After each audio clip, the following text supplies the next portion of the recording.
80 лет назад прозвучало это долгожданное и гордое слово «победа», которой наш народ шел долгих 4 года.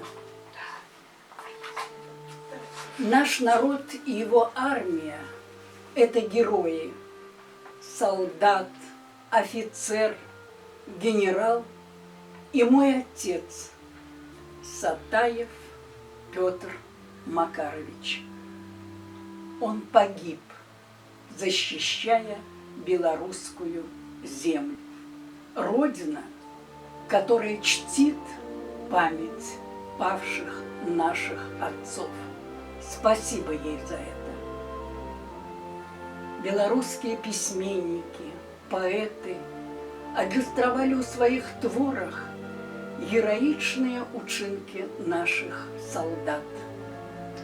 І сярод іх невялічкі верш напісаў паэт Леонид Дайнека, але які гэты верш пранікнённы.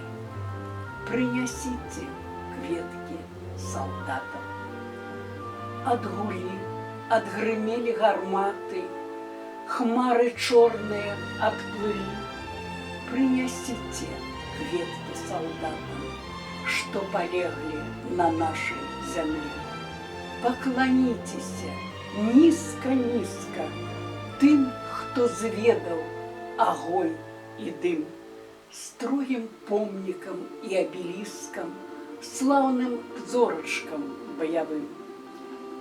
Для салдацкіх магіл помаўчыце. Кожны з мужных солдат збярог цішыню. І сонца ў блакіце, і сцяжынку да школьных парог. Ніхто не забыт, і нішто не забыта на шмат пакутнай беларускай зямлі.